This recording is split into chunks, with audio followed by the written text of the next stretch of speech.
Welcome to Office Hours by Triple X Church. I'm your host, Carl Thomas. I'm a pastor, certified neurohealth coach, and a guy who frankly struggled with a lot of the stuff we are going to be talking about today for nearly 20 years until I found freedom about a decade ago. In today's episode, I am going to be jumping in and answering this question. How do women struggle with porn as compared to men? So that's what I will be discussing today. Make sure you hang in there with me. Recognize that no questions are ever off the table here, and I'm going to be as honest with my answers as I possibly can be, so don't get offended. That being said, without any further delay, let's jump in. Okay, so this question came into our Office Hours page the other week. Carl, in what ways do women struggle with porn as compared to men? This is actually a pretty common question we get, and here's what I got for you.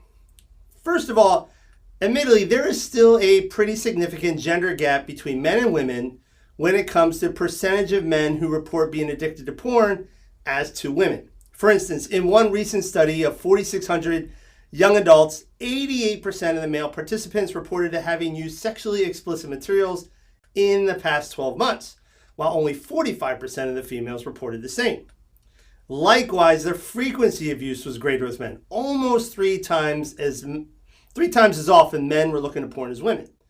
But both men and women reported viewing hardcore pornography as their primary means for acting out, 84% with men, 70% with female users. Additionally, studies have shown that the way men and women get hooked on porn is relatively similar. They start using porn for pleasure, for escape, or to relax when feeling anxious or stressed. But over time, they become desensitized to the images, their brain's reward systems start to get kind of jacked up, and they need more and more pornography, often with more hardcore themes in order to get that same level of satisfaction. And so eventually, they become hooked or addicted, if you will. Likewise, the patterns of addiction are same for men and women, but women tend to feel much more guilt about their porn use as compared to men. And this is most likely due to the fact that culturally speaking, porn is still kind of seen as a man's issue. So women experience a greater degree of shame, not only for obviously their behavior, but because they see themselves as dealing with something that's a man's problem, right? The thought process is, what the heck is wrong with me? This is a guy's problem. Why am I dealing with it? So it's way worse, in my opinion, for a woman who deals with porn than a man, because they're dealing with that, again, double shame level. There are some differences, admittedly, between men and women when it comes to sex addiction as a whole, such as the fact that men obsess over sex, or when men obsess over sex, they tend to objectify the subjects of their fantasies and do not look for any sort of real emotional attachment. That's why you see guys doing anonymous hookups and things like that. However, women who struggle with sex addiction often are looking to use sex as a means of power or control, and can become much more emotionally attached to the subjects of their fantasies. One other thing we have to realize is that while men generally gravitate towards visual medium like pictures and videos when acting out, women sometimes look to something like a book or a sexually explicit reading material. So like, the old naughty Harlequin romance novels, that sort of thing, when acting out. And honestly, that kind of makes sense given the difference between men and women when it comes to the emotional aspects of sex addiction. But a couple things here before I close out. Regardless, spouses and partners of people suffering from porn addiction need to know that their loved ones' tendencies towards porn use or addiction have little to nothing to do with their real life sexual encounters. The truth is, people don't become addicted to porn or sex because they're dissatisfied with the quality or quantity of their sexual experiences. It's a much deeper issue, right? We're dealing with emotional pain and trauma and all sorts of things, stuff that I actually talk about in my book, When Shame Gets Real. So pick up a copy of that. If you haven't, shameless plug there.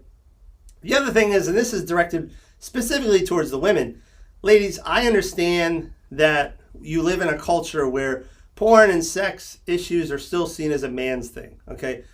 It's hard to believe that 20 years later, dealing with porn and this being a kind of a bigger issue in society, that we are still that archaic as a culture, right? Like it's like we're in the Stone Age, that we still see this as a man's issue when it's clearly a woman's issue too.